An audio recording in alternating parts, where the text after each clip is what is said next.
Hi YouTube, my name is Ever Jones, and I'm currently attempting to enlist into the United States Air Force.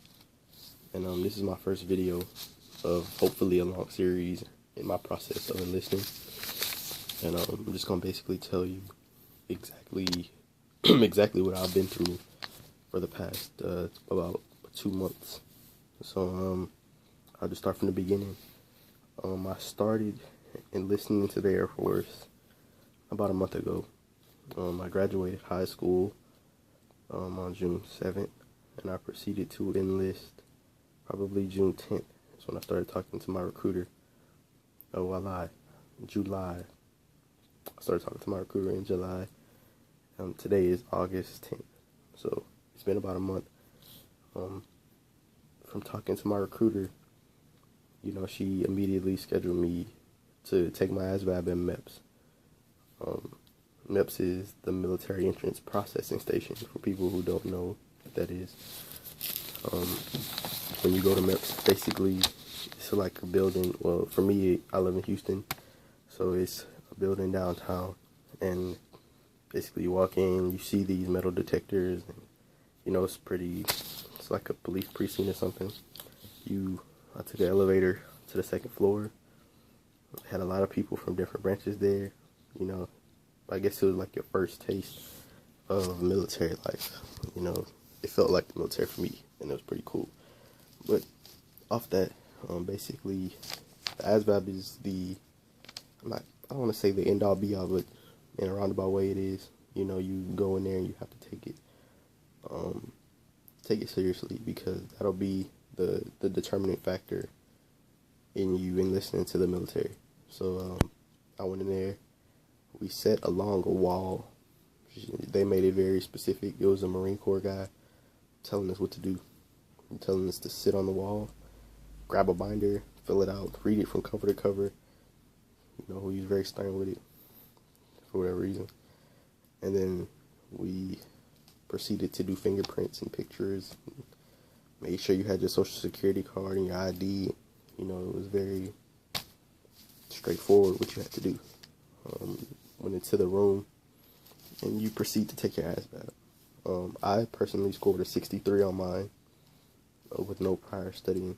I intended to study, but I got sidetracked. I know that's terrible, but I managed to pass on my first attempt. But on the East, I managed to score a 42. Now, the East is the pre-ASVAB test that you take at your recruiter's office. It probably consists of about 60 questions. And she's going to tell you that it pretty much in a roundabout way determines in 8 to 10 points of what you're scoring your ASVAB. That's what she told me. Obviously, I didn't score within 8 to 10 points, but, it varies. So I scored a 63, and then took a cab back to my recruiting station in Rosenberg, Texas. And you've been proceeding with the processing ever since. You have to fill out a packet. It's a pre-med eval.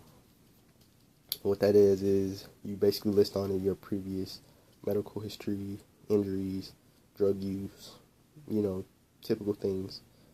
Don't lie. Your recruiter probably is going to encourage you to lie about, things that are minute or minuscule in her eyes. But I would encourage you not to lie on anything on that paper, because it can probably come back to bite you when you go to your MEPS physical. Currently, I am waiting for my MEPS physical, but I'll get to that later. Where was I? Oh yeah, the ASVAB. So take the ASVAB seriously. My way of attempting to study, I went online and I found a PDF file of Asvab for Dummies. People told me to go to the library. I personally didn't want to go to the library, so I Googled up a way to, do the Asvab or study for the Asvab from my house, and I found the PDF file for Asvab for Dummies. It does have some great tips in there. The ASVAB typically is like any test you take in high school, or it was for me at least. It's going to consist of 4 areas that you want to key in on. That's going to be your arithmetic and reasoning. It's going to be your word knowledge. It's going to be your math knowledge and paragraph comprehension. Those are the 4 scores that make up your AFQT score. What that stands for is your Armed Forces Qualification Test, AFQT. That score is what you essentially need to qualify for any branch of the Air Force or any branch of the military. You need a 50 in the Air Force. You need a 50 in the Navy. I think you need a 36 for both the Marine Corps and the Army. And I don't know what the Coast Guard. But, you know, when you are studying for that ASVAB, make sure you focus on those 4 areas, because those are what determine your AFQT score, what you need to qualify for any branch.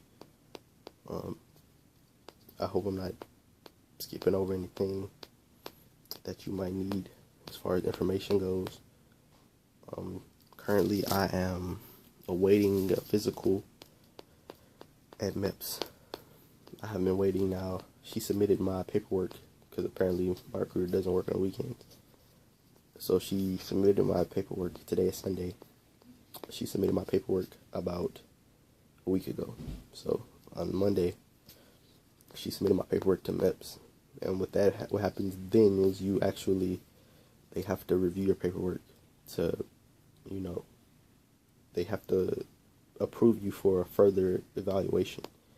Now what that means is, I guess, they overlook your pre-medical evaluation and determine if you are qualified enough to proceed with processing.